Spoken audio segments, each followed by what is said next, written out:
ಶ್ರೀವಾಸ್ತು ಸಕಲ ದೇವತಾ ಧೂಪ. ನಿಮ್ಮ ಮನೆಯ ಆರ್ಥಿಕ ಸಮಸ್ಯೆ, ನರದೃಷ್ಟಿ, ಮಕ್ಕಳ ವಿದ್ಯಾಭ್ಯಾಸ, ಉದ್ಯೋಗ, ವ್ಯವಹಾರ, ಎಷ್ಟೇ ದುಡಿದರೂ ಹಣ ನಿಲ್ಲದಿರುವುದು, ಈ ಎಲ್ಲದಕ್ಕೂ ಪರಿಹಾರ ಶ್ರೀವಾಸ್ತು. ಪ್ರೇಕ್ಷಕ ಮಹಾಶಯರಿಗೆಲ್ಲರಿಗೂ ನನ್ನ ವಂದನೆಗಳು.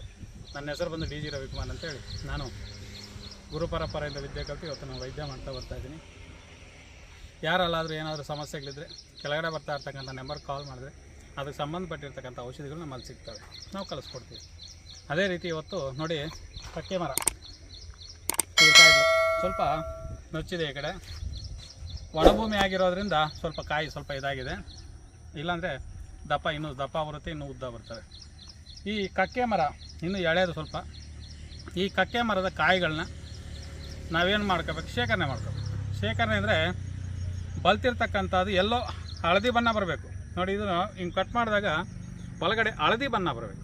ಹಳದಿ ಬಣ್ಣ ಬಂದಾಗ ನಾವೇನು ಮಾಡಬೇಕಂದ್ರೆ ತಗೊಂಡೋಗಿ ಶೇಖರಣೆ ಮಾಡಿಕೊಂಡು ಸಣ್ಣ ಸಣ್ಣ ಪೀಸ್ಗಳು ಮಾಡಿ ಒಣಗಿಸ್ಕೊಂಬಿಡ್ಬೇಕು. ಒಣಗಿಸ್ಕೊಂಬಿಟ್ಟು ಇದರ ಜೊತೆಗೆ ಒಂದು 100 ಗ್ರಾಮ್ ಈ ಕಕ್ಕೆ ಮರದ ಪುಡಿ ಆದರೆ 50 ಗ್ರಾಮು ದಾಲ್ಚಿನ್ನಿ, 50 ಗ್ರಾಮ್ ದಾಲ್ಚಿನ್ನಿ, 25 ಗ್ರಾಮ್ ಲವಂಗ. ಈ ಮೂರನ್ನು ಇದನ್ನು ಸಮಪ್ರಮಾಣ ಅಲ್ಲದೆ 100 ಗ್ರಾಮ್ ಕಕ್ಕೆ ಕಾಯಿ ಪುಡಿ, 50 ಗ್ರಾಮು ದಾಲ್ಚಿನ್ನಿ ಚಕ್ಕೆ ಪುಡಿ, 25 ಗ್ರಾಮ್ ಲವಂಗದ ಪುಡಿ ಹಾಕ್ಬಿಟ್ಟು ಮಿಕ್ಸ್ ಮಾಡಿಕೊಂಡು ಒಂದು ಬಾಟ್ಲಲ್ಲಿ ಎತ್ತಿಟ್ಕೊಳ್ಳಿ. ಪ್ರತಿದಿನ ಹಾಲಿಗೆ ಒಂದೊಂದು ಅರ್ಧ ಚಮಚೆಯಷ್ಟು ಶೇಖರಣೆ ಮಾಡಿಕೊಂಡು ಕುಡಿತಾ ಬಂದರೆ ಕಂಪಲ್ಸರಿ ನಿಮ್ಮಲ್ಲಿರ್ತಕ್ಕಂಥ ಧಾತು ಕ್ಷೀಣತೆ, ನರಗಳ ವೀಕ್ನೆಸ್ಸು, ಅತಿಯಾಗಿ ಸಂಭೋಗ ಆಗದೆ ಏನು ಮಾಡ್ತಿರ್ತಾರೆ ಅಂದರೆ ಅಲ್ಲಿಗೆ ಹೋದ ಕೂಡಲೇ ಶೀಘ್ರಸ್ಖಲನ ಅಂತೇಳಿ ಸ್ಟಾರ್ಟ್ ಆಗೋಗ್ಬಿಡ್ತದೆ. ಅಲ್ಲಿ ಅವ್ರಿಗೆ ಸುಖ ಇಲ್ಲ, ಇವ್ರಿಗೂ ಸುಖ ಇಲ್ಲ, ಆ ರೀತಿ ಆಗ್ತಾ ಇರ್ತದೆ. ಅಂಥವ್ರು ಯಾರಾದರೂ ಇದ್ದರೆ ಪ್ರತಿನಿತ್ಯ ಬೆಳಗ್ಗೆ ಮತ್ತು ಸಂಜೆ 2 ಟೈಮು ಹಾಲಿನಲ್ಲಿ ಒಂದೊಂದು ಅರ್ಧ ಚಮಚೆಯಷ್ಟು ಹಾಕ್ಕೊಂಡು ಕುಡಿತಾ ಬಂದರೆ ನಿಮ್ಮಲ್ಲಿ ವೀರ್ಯ ಕಣಗಳು ಸಮೃದ್ಧಿಯಾಗಿ ಬೆಳೀತವೆ. ಈ ಕಕ್ಕೆ ಮರದಲ್ಲಿರ್ತಕ್ಕಂಥ ಗುಣ ಏನು ಅಂದರೆ ಸ್ವರ್ಣಧಾತು ಹೆಚ್ಚಿಗಿರುತ್ತೆ. ಸ್ವರ್ಣಧಾತು ಹೆಚ್ಚಿಗಿದ್ದಾಗ ತಾಕತ್ತು ಅದೇ ರೀತಿ ಇರ್ತದೆ, ದೇಹದಲ್ಲಿ ಚೈತನ್ಯ ಕೂಡ ಅದೇ ರೀತಿ ಇರುತ್ತೆ.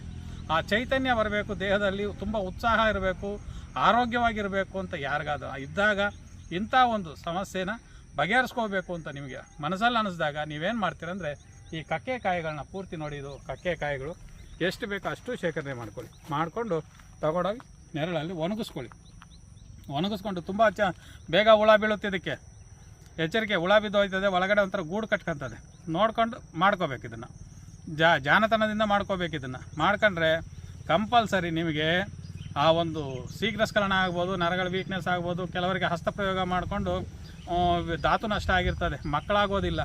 ಇಂಥವ್ರು ಯಾರೇ ಆಗಿರ್ಬೋದು ಇದನ್ನು ಬಳಸ್ಕೊಂಡ್ರೆ ಆ ಸಮಸ್ಯೆ ಬಗೆಹರಿತದೆ ಅಂತ ತಿಳಿಸ್ತಾ ಈ ವಿಡಿಯೋ ಮುಗಿಸ್ತಾ ಇದ್ದೀನಿ. ನಮಸ್ಕಾರ.